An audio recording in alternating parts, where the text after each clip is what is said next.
యాక్చువల్గా శిరీష, ఈ రంగు విభేదం మనుషుల మధ్య, అందులో భారతదేశంలో రంగు నుంచి కులం రూపాంతరం చెందడం అనేది కొత్త ప్రక్రియ, ప్రపంచంలో లేదు. అయితే ఇక్కడ సౌత్ ఇండియాలో ద్రవిడ జాతి ఎక్కువ ఉన్నది. నార్త్ ఇండియాలో ముఖ్యంగా పంజాబ్, కశ్మీర్, గంగా నది ప్రాంతం అంతా కూడా ఆర్యజాతి అనే విభజన సిద్ధాంత రంగంలో, రచనా రంగంలో వచ్చింది స్వాతంత్రోద్యమ కాలంలోనే.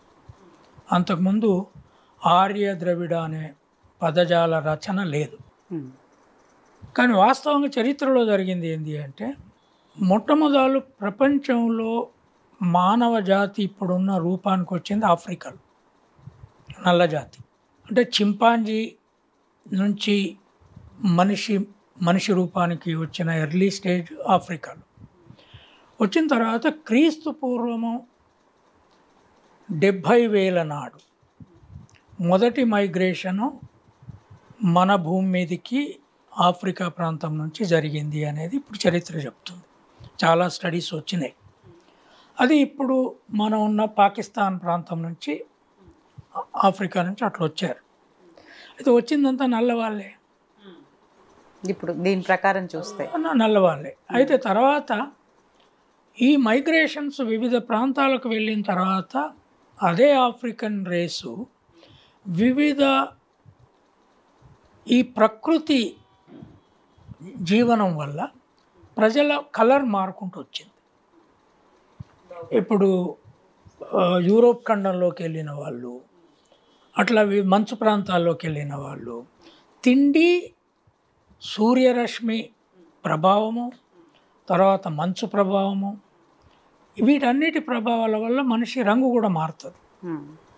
అట్లా మారుకుంటూ వచ్చింది. అయితే మొదటి మైగ్రేషను ఆఫ్రికా నుంచి వచ్చింది. రెండో మైగ్రేషన్ ఇండియాకు ఏషియన్ కాంటినెంట్, యూరోపియన్ ప్రాంతాల నుంచి వచ్చిందని చెప్తున్నారు.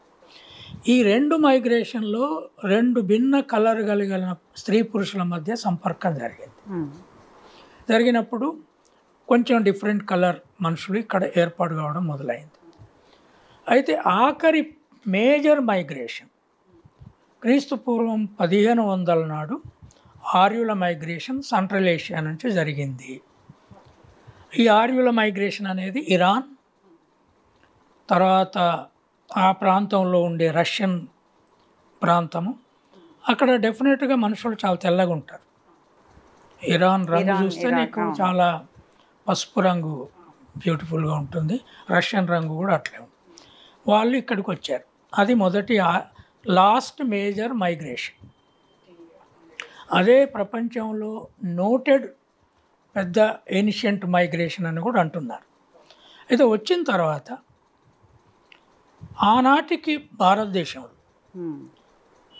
ఇప్పుడున్న హరప్పా నగర ప్రాంతంలో ఈ నల్ల జాతి, అంతకుముందు వచ్చిన కొంచెము పసుపు రంగు గల ఏషియన్ జాతి మిక్స్డ్ రేసు హరప్పా నగర సివిలైజేషన్ నిర్మించుకున్నారు. పట్టణాన్ని కూడా కట్టుకున్నారు. టెక్నాలజీ, అగ్రికల్చర్ ఇవన్నీ చేశారు. కానీ ఆనాటికి వాళ్ళకు ఆయుధాలు అంటే ఎక్కిపోవడానికి దున్నపోతులు మెయిన్. భారతదేశంలో మాత్రమే బర్రెను డొమెస్టికేట్ చేసుకోగలిగారు. దున్నపోతులు వాళ్ళకు ప్రధానమైన వాహనాలు. కానీ క్రీస్తు పూర్వం 1500 నాడు వచ్చిన ఆర్యులు 2 అదనపు ఆయుధాలతో వచ్చారు. వాళ్ళకేమో దున్నపోతులు ప్రధానమైన ఎక్కిపోయేటి, రెండవది సముద్ర ఓడలు కట్టుకున్నారు నదుల మీద ప్రయాణం చేయడం. మూడవది వాళ్ళకు ఆయుధాలుగా ఉండేది బ్రాంజ్ వెపన్ ఉండేది. ఓకే, ఐరన్ లేదు. ఐరన్ వెస్ట్రన్ ఇండియాలో డిస్కవర్ కాలేదు. కానీ ఆర్యులు వచ్చే నాటికి వాళ్ళకి ఐరన్ ఉంది, గుర్రాలు ఉన్నాయి. ఓకే, వాటితో మైగ్రేట్ అయ్యారు. తక్కువ మందే మైగ్రేట్ అయ్యారు, ఎక్కువ మెన్ మైగ్రేట్ అయ్యారు. మెయిన్గా విమెన్ ఉన్నారని ఏ రచయిత చెప్పట్లేదు. ఓకే, తెల్ల ఆవులు, ఎడ్లు కూడా వాళ్ళ ఆహార జంతువులుగా వచ్చినాయనే చెప్తున్నారు. ఈ మైగ్రేషన్ అయిన తర్వాత ఆ ఆర్యులు ఇక్కడున్న ప్రజలను మీద సహజంగా వాళ్ళ సెటిల్మెంట్స్ కోసం దండయాత్రలు జరిగినాయి. దాంట్లో వాళ్ళు ఓడిపోయారు. హరప్పా నగర నిర్మాతలు ఓడిపోయారు. ఓడిపోయిన దాంట్లో చాలా పెద్ద సెక్షన్ పశువుల కాపర్లు గోదావరి కృష్ణా నదుల పరివాహ ప్రాంతంలో నుంచి మహారాష్ట్ర ప్రాంతంలోకి వచ్చి గుజరాత్ మహారాష్ట్ర అట్లా వచ్చి అప్ టు తమిళనాడు మైగ్రేట్ అయ్యారు. కేరళ తమిళనాడు లాస్ట్ బార్డర్ అది, ఎందుకంటే అవతల సీ ఉంది. ఇటు మన ట్రైబల్ బెల్ట్ కోయాగోండు ప్రాంతం.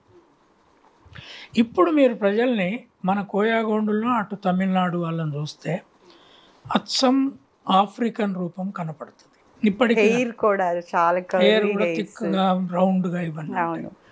తర్వాత అక్కడ అయ్యప్ప పేరు దేవుడు ఉన్నాడు, నల్లబట్టలే. ఇక్కడ రామప్ప ఉంది, అక్కడ హరప్ప ఉన్నాడు. ఈ పేర్ల సంస్కృతిలో కూడా మనకు కామనాలిటీ కనపడుతుందిగా. సో ఇది మార్పు. అయితే తర్వాత మానవ జాతిలో సంపర్కాలు మారినాయి, స్త్రీ పురుష సంబంధాలలో.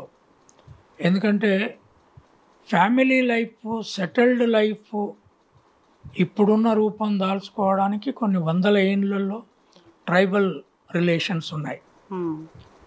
ఒక భర్త 5-6 భార్యలు ఉన్నారు, దాంట్లో డిఫరెంట్ కలర్ల వాళ్ళు ఉన్నారు, వాళ్ళకు పుట్టిన పిల్లలు డిఫరెంట్ కలర్లో పుట్టారు. సో ఈ మిక్సేషన్ ఏదైతుందో హైబ్రిడైజేషన్ అయింది పాపులేషన్. అది నీకు ఈవెన్ బ్రాహ్మణులు రాసుకున్న మైథాలజీ బుక్స్లో కూడా నువ్వు చూడు, బ్రహ్మ తెల్లగా ఉంటాడు, బ్రహ్మ బొమ్మ ఎక్కడ చూసినా తెల్లగా ఉంటుంది. విష్ణు, రాముడు, కృష్ణుడు బ్లూ, శంకరుడు నల్లగా ఉంటాడు. రైట్? నువ్వు ద్రవిడ ప్రాంతంలో ఉన్న గ్రామ దేవతలందరూ నల్ల బొమ్మలే. నువ్వు విచిత్రంగా మొన్న పెట్టిన రాముని గుడిలో కూడా బాలరాముని నల్లరామునే పెట్టింది, వాళ్ళు బ్లూ కూడా పెట్టలే. సో అంటే ఆనాడు బ్లాక్ ఈజ్ అవర్ కలర్ రూపం. స్మాల్ నంబర్ ఆఫ్ పీపుల్ పసుపు రంగు అయింది, వైట్ కూడా లేదు. యాక్చువల్గా నీకు కొంచెము డీప్ వైట్ అంటే కాశ్మీరీలోనే కనపడుతుంది, ఇంకెక్కడ కనపడుతుంది. పంజాబ్లో కొంత కనపడుతుంది. సో ఇది ద్రవిడ ప్రాంతంలో నల్లజాతి సెటిల్ అయ్యి ఈ వాతావరణానికి దీనికి ఇది బాగా మంచు లేనటువంటి చలి ప్రాంతం ఇది, డీప్ చలి లేనటువంటి ప్రాంతము, ఎండ అన్ని రోజులలో ఉండే ప్రాంతము. సహజంగానే తెలుపు రంగు వాళ్ళు కూడా నలుపైన ప్రాంతము. తండ్రి తల్లి తెలుపు ఉండి నలుపుగా మారిన పిల్లలు ఇంకో రంగులో పుట్టారుగా. సో ద్రవిడ రేసును,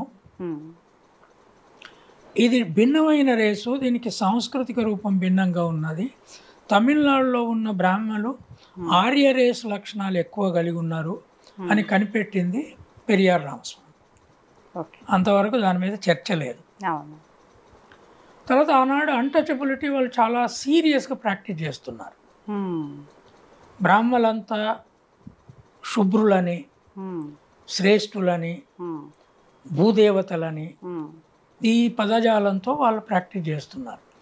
బ్రాహ్మణ భోజన హోటల్స్ వచ్చినాయి, బ్రాహ్మణ కాఫీ హోటల్స్ పెట్టారు. తర్వాత బ్రాహ్మణులను చూస్తేనే దళితులను ఊరు బయట గంట కట్టి తాటాకును కట్టి ఈడ్చాల్సిన పరిస్థితి, మూతికి ముంతగట్టి అందులోనే ఉంచుకోవాల్సిన పరిస్థితి, ఉమ్మేసుకోవాల్సిన పరిస్థితులు కూడా తీసుకొచ్చారు. దీనికి పరిష్కారంగా పెరియారు ఒక పోరాటాన్ని మొదలుపెట్టాడు. అయితే ఆమె అన్న తెలుగు తమిళ్ వీళ్ళు బానిసలుగా పోయారా లేదా సైనికులుగా పోయారా తెలుగు వాళ్ళు అనేది కాదు. ప్రాబ్లం ఏంటి అంటే నువ్వు చోళరాజుల కాలం నుంచి కూడా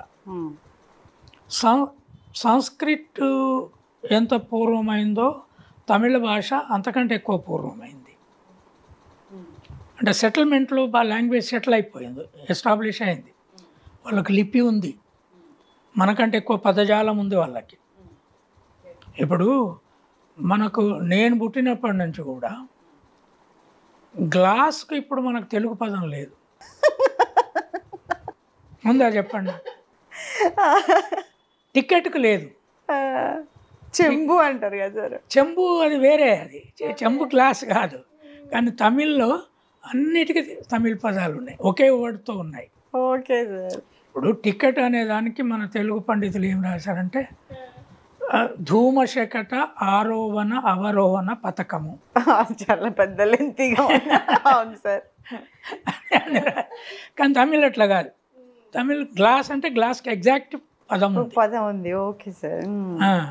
సో అంటే ఇప్పుడు సాల్ట్ అంటే మనకు ఉప్పు ఉంది, వాటర్ అంటే మనకు నీరు ఉంది. అట్లా ఉండాలి కదా అభివృద్ధి అయిన భాష. సంస్కృతిలో కూడా లేవు, కానీ తమిళ్లో ఉన్నాయి. అయితే ఈ తెలుగు తమిళ్ పక్క పక్కన అనేది యాక్చువల్గా Tamil is the oldest language. Telugu first లిపి ఎప్పుడు వచ్చింది? నన్నయ్య కాలంలో మహాభారత అనువాదంతో వచ్చింది. తెలుగు అనువాదం చేశారు నన్నయ్య, తిక్కన, ఎర్రాప్రగడ, ఆ ముగ్గురు అనువాదం ఎట్లా చేశారు? సంస్కృత పదాలనే తెలుగు అక్షరాలతో రాశారు. డూము, ఊలు, ఇట్లా అన్నము అన్నారు. హల్ అంటే హలము అన్నారు.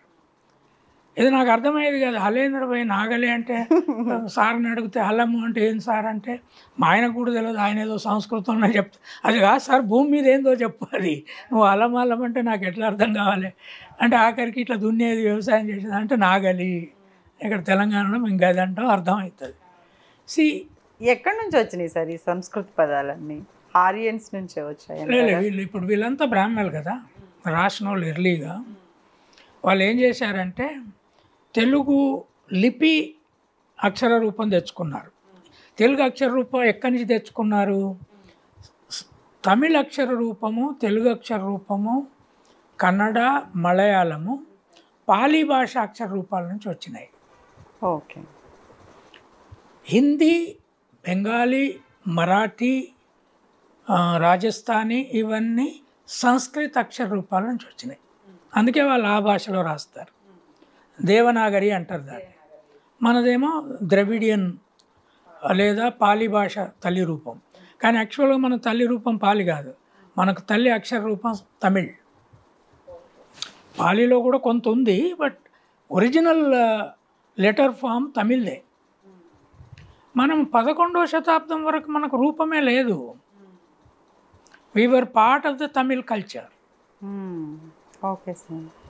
మనకు తెలుగుదనం లేదు. తెలుగుదనం 11వ శతాబ్దం తర్వాత వచ్చింది. అక్షరాలు అన్నీ ఆమెకు తెలిసి ఉండదు అసలు. There were no Telugus till very recent time. We were all Tamils. Okay sir. Tamil and Kannada next develop అయిన లాంగ్వేజ్ కన్నడ. మలయాళం చాలా లేటర్గా వచ్చింది. Malayalam also full of Sanskrit, ఇప్పుడు కూడా అంతే ఉంటుంది. సో తెలంగాణలో మైగ్రెంట్ కులాలన్నీ మా కుర్మ భాష అని ఒక భాష ఉండేది, మా నాయనమ్మ వాళ్ళు అప్పుడప్పుడు మాట్లాడు. అదేంటంటే కన్నడ. మేము అక్కడి నుంచి వచ్చినాం. కురు అనేది గొర్రెను కన్నడలో కురు అంటారు. కుర్రి అంటే గొర్రె. మేము కురుమా అంటే గొర్రె పెంపకదారులం అని అర్థం. ఇట్లా వచ్చి ఈ రాష్ట్రాలు ఫామ్ అయినాయి. ఫామ్ అయితే ఆమెకు తెలియక వీళ్ళంతా బాగానే అట్లా కాదు. తెలుగు ఒక రాష్ట్ర రూపం ఏర్పడి ఆ భాష ఎక్స్పాండ్ కాకముందు, దానికి లిపి షేప్ రాకముందు Tamil was the dominant regional language. అయితే తమిళ్ ఎవరి లాంగ్వేజు? పైవర్గ లాంగ్వేజ్. కింద ఉత్పత్తి ప్రజలు ఏం మాట్లాడుకుంటున్నారు? వాళ్ళది ఉత్పత్తి కమ్యూనికేటివ్ భాష. అది దీంట్లోనే ఇంకో భాష కూడా అంటే ఇప్పుడు మనం ఇక్కడ తెలుగు మాట్లాడుకుంటున్నాం, కానీ గోండులు ఏం మాట్లాడుకుంటున్నారు?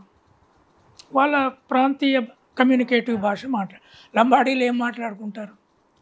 వాళ్ళు కమ్యూనికేటివ్ భాష మాట్లాడుకుంటారు. సో నేను ఈ మధ్య ఏదో ఒక కారులో పోతున్నా, ఊబర్ కారులో. చాలా మంచి ఎడ్యుకేటెడ్ లంబాడి డ్రైవరు. సో నాతో మంచిగా తెలుగులో మాట్లాడాడు, కొంత ఇంగ్లీష్ కూడా వచ్చు. కొద్దిసేపటికి ఎవరో ఫోన్ చేస్తే దంచుతున్నాడు లంబాడి భాషలో. సార్ ఇది నేను లంబాడి, అవును సార్ నేను లంబాడాను అందుకే మాట్లాడుతున్నా. ఇవి భాషలు లిపి ఏర్పడి స్కూల్ సిస్టమ్ ఏర్పడ్డ తర్వాత బ్రాహ్మలు సంస్కృత రూపాన్ని తెలుగుకు మార్చిన తర్వాత దైవ భాష సంస్కృతంలో ఉంచుకొని వాళ్ళ కుటుంబ భాషగా తెలుగు మార్చుకున్నారు. వాళ్ళ ఇళ్ళల్లో వాళ్ళ ఆడవాళ్ళకు సంస్కృతం రాదు, మళ్ళీ మార్చుకున్నారు. దాన్ని పాఠశాల భాషగా మార్చారు క్రమంగా. ఆ పాఠశాల భాష కొన్ని వందల సంవత్సరాల మీద ప్రాంతీయ భాష అయింది. మరి మనం అంతా ద్రవిడులమా ఆర్యులమా? ఇప్పుడు మీరు నాకంటే తెల్లగున్నారు, రైట్? కానీ మీ ఫేస్ స్ట్రక్చర్ చూస్తే మీది పంజాబీ స్త్రీతో పోల్చిన, మీది కాశ్మీరీ స్త్రీతో పోల్చిన ఆ రూపం ఉండదు. సో నేను అనేది ఏంటి అంటే ఈ భాష ప్రాంతం అనేది ప్రజల రంగు రూపంతో సంబంధం లేదు. ఫేస్ స్ట్రక్చర్ కూడా ప్రాంతాలను బట్టి మారుతుంది. తినే ఫుడ్, ఎన్విరాన్మెంటల్ ప్రొడక్షన్. అందుకే నేను అనేది ప్రతి సాంస్కృతిక పునాదులు భాషలో ఉండయి, బట్టల్లో ఉండయి, నీ తిండిలో ఉంటుంది, నువ్వు ఉత్పత్తి రంగంలో ఉంటుంది. నువ్వు భూమి నుంచి ఏమి ఉత్పత్తి చేస్తున్నావు, ఏమి తింటున్నావు, నీటికి భూమికి అడవికి నీకు ఉండే సంబంధమే నీ రూపాన్ని నీ రంగును మారుస్తుంది. అది ప్రధానం. నువ్వు ఎన్ని మేకప్లు కొట్టుకున్నా అది నేను కండిషన్ చేస్తుంది. రుచులు ఎట్లాగైతే చేస్తుందో, నువ్వు ఎంత విదేశాలు తిరిగేటోళ్ళైనా చిన్నప్పుడు తల్లిదండ్రులు పెట్టిన ఫుడ్ తినకపోతే ఇక మళ్ళా పిచ్చెక్కుతుంది కొద్ది రోజులు. మన ఇంటి భోజనం తినాలనిపిస్తూ ఉంటుంది. సో కనుక ఆమె చేసిన పెద్ద పొరపాటు ఏంటి అంటే, రామాయణ కాలంలో ఒక నిర్దిష్టమైన చరిత్ర మనకు లేదు, కానీ రామునితో పాటు ఋషులు మైగ్రేట్ అయ్యారు. రాముడు ఆర్యుడా సార్? రాముడు ఆర్యుడు, కానీ మిక్స్డ్ రేస్ ఆర్యుడు. బ్లూ కలర్ ఆర్యుడు, వైట్ కలర్ ఆర్యుడు కాదు. రైట్? నీకు రామాయణంలో ఆడవాళ్ళంతా వైట్గా ఉంటారు, కానీ రాముడు ఒక్కడు బ్లూ ఉంటాడు, లక్ష్మణుడు తెల్లగా కనపడతాడు. రంగు ఎందుకు ఇట్లా ఎందుకు వేస్తున్నారు? నాకు అప్పుడప్పుడు మొట్టమొదటి లవకుశ చూసినప్పుడు ఇదేంద్రబాయ్ అయ్యేమో బ్లూగున్నాడు, కొడుకులేమో ఎర్రగున్నారు, ఎగురుతున్నారు.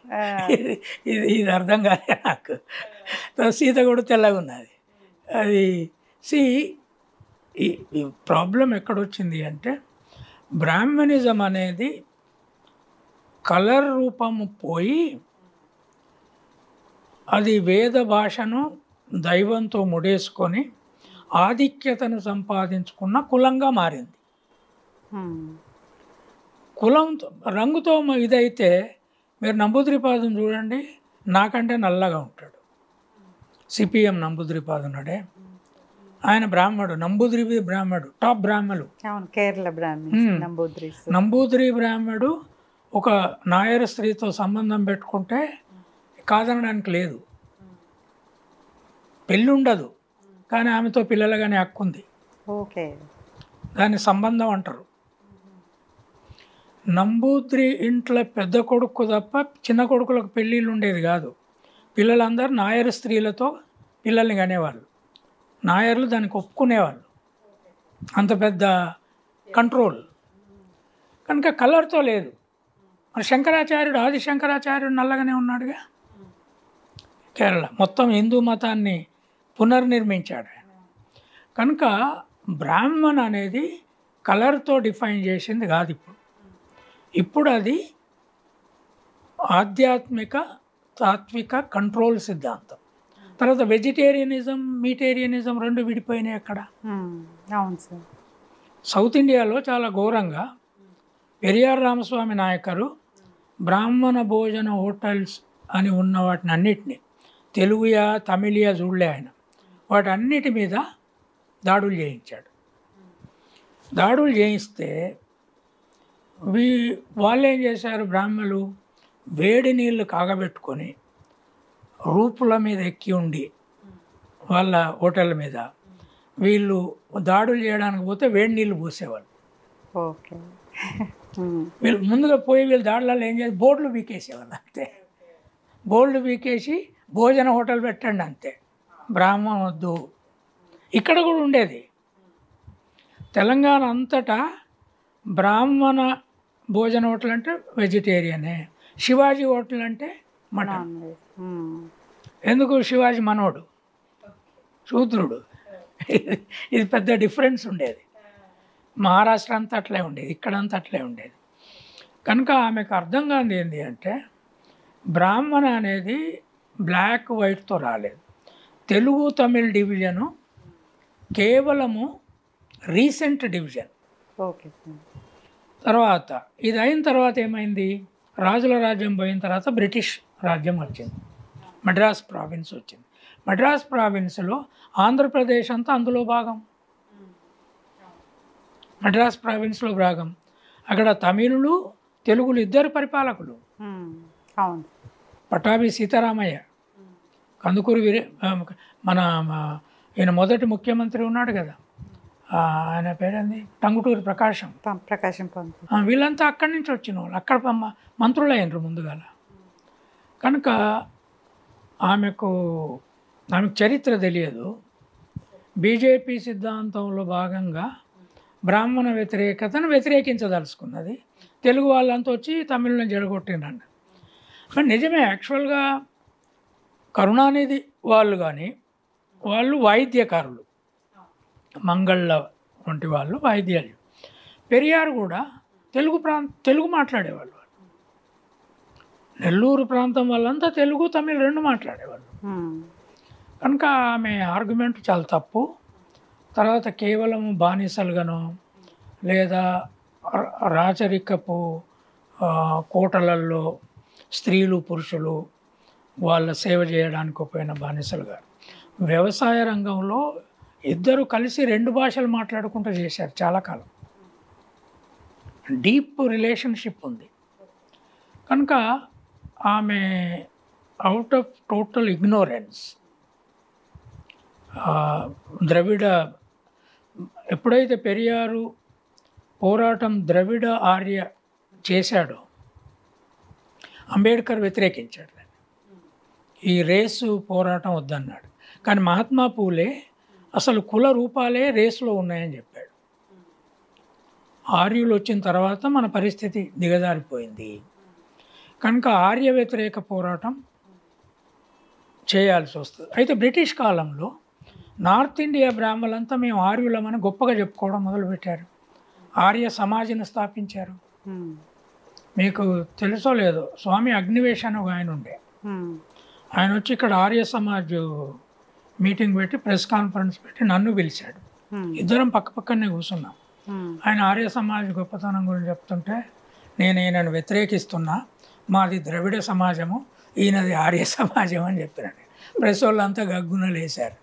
ఇదేం సార్ అంటే, ఆయన నన్ను ఆయస బాత్ కర్నా అచ్చానే అంటే నన్ను shut up, I'm not an Aryan, నువ్వు ఆర్య సమాజం నాకెందుకు చెప్తున్నావు? ఏదో సోషలిస్ట్ పార్టీ మాట్లాడేది వేరే విషయం. సో ఇది కరెక్ట్ కాదు. ఆమె పెరియారు ఇక్కడ రేస్ పోరాటాన్ని ఎందుకు చేశాడంటే, కలర్ డిఫరెన్స్ నుంచి కాస్ట్ డిఫరెన్స్ వచ్చింది, కాస్ట్ డిఫరెన్స్ నుంచి ఆధ్యాత్మిక రంగం డిఫరెన్స్ వచ్చింది, ఆధ్యాత్మిక రంగం డిఫరెన్స్ నుంచి విద్యా డిఫరెన్స్ వచ్చింది. విద్యలో మీకు చదువుకునే హక్కు లేదు, బ్రాహ్మలే చదువుకుంటారు. క్షత్రియ వర్గం ఇక్కడ ఎక్కువ లేదు, వైశ్యులు చెట్టియార్లు అక్కడ ఉన్నారు, మన దగ్గర ఆర్య వైశ్యులు ఉన్నారు. వీళ్ళు ఆర్యాన్ని ఎందుకు పెట్టుకున్నారు? ఇప్పుడు ఇక్కడుండి ఆర్యాన్ని ఎందుకు పెట్టుకున్నారు అని మేము అడిగినప్పుడు, మనమంతా ద్రవిడులం ఇక్కడ ఉన్నవాళ్ళు, మీరు మా రంగులోనే ఉన్నారు కదా, ఎందుకు పెట్టుకున్నారు అంటే మేము గొప్ప వాళ్ళమని పెట్టుకున్నారు వాళ్ళు. ఆ సెన్స్ అనేది ఆర్య అంటే మేము గొప్ప. ఇప్పుడు మనం చిన్నప్పుడు అప్లికేషన్లో ఆర్య అని రాసేవాళ్ళం, సర్ అనే బదులు ఓకే ఆర్య అనే రాసేవాళ్ళం. ఇప్పుడు అయ్యా అని రాస్తున్నాం, సర్క అయ్యా. కానీ అప్పుడు టీచర్లు ఏం చెప్పేది, ఆర్య అని రాయమనేవాళ్ళు. కనుక ఇంకా ఇప్పటికీ కూడా అదే వాదాన్ని ముందుకు తీసుకెళ్తూ ఇంకా జనంలో ఆ కన్ఫ్యూజన్ క్రియేట్ చేస్తూ చాలామందికి అసలు ఇప్పుడు పిల్లలకి తెలియదు కదా. అయితే నేను అనేది ఏంటి అంటే colour is not the yard stick. కానీ పెరియారు దాన్ని ఎందుకు వాడాడంటే ఆల్ శూద్రాస్ ఆర్ ద్రవిడియన్స్ అన్నాడు ఆయన. Okay. All Dravidians and Shudras should have reservation. వాళ్ళకే అక్కడి నుంచి కమ్యూనల్ పోరాటం, జీవో పోరాటం తెచ్చాడు. అందుకని ఆర్థిక రంగంలో సమానత్వం వైపు పోరాటం నడిపాడు. రిలీజన్ ఏం చేయాలంటే ఆయన అసలు దేవుడు లేడు, దేవుణ్ణి ధిక్కరించు అని చాలా ఎక్స్ట్రీమ్ యాక్టివిటీస్ చేశాడు. దేవతల బొమ్మలు పెట్టి బట్టలు ఉతుకుడు, రాళ్ళు పెట్టుడు, ఇదంతా చేశాడు. Which was a kind of rebellion at that time. కనుక ఆమెకు అర్థం కాంది ఏంటి అంటే ఇవాళ తమిళనాడులో బీజేపీ నిలదొక్కుకోవాలంటే నువ్వు బ్రాహ్మణవాదాన్ని ఎత్తుకున్నావంటే ఒక్క అడుగు కూడా ముందుకు పో. అంత బలంగా పెరియార్ పెట్టాడు. తర్వాత పెరియార్ ఇవాళ మాకు ఎంత ఆదర్శం అంటే ఆయన పెద్ద విద్యావేత్త కాదు, పెద్దగా పత్రికల్లో వ్యాసాలు రాసేటోడు, ఉపన్యాసాలు ఇచ్చేటోడు. దేశ చరిత్రను చాలా సింపుల్ పదాలలో చెప్పిన గొప్ప మేధావి ఆయన. ఆ పెరియార్ను ఓన్ చేసుకోకుండా మీరు ముందుకు పోలేరు. పెరియార్ ఓన్ చేసుకుంటే బీజేపీ సిద్ధాంతం కష్టం. ఆయన విగ్రహాల కింద ఉంటుంది Tamil Nadu, no god no god no god అని ఉంటుంది. ఎట్లా చేస్తారు మీరు? తర్వాత రెండవది తెలుగు అంటున్నారు. ఇప్పుడు ఫేమస్ సినిమా యాక్టర్ ఉన్నాడు కదా, ఆయన పేరేంది, Rajinikanth. Rajinikanth is a Tamil, Jayalalithaa is a Kannadiga, and ఆమె కంటే ముందు M G Ramachandran is a Malayali. అవును, ముగ్గురు ముఖ్యమంత్రులు మూడు స్టేట్స్ నుంచి వచ్చిన వాళ్ళు ఉన్నారు. Is a Malayali. సో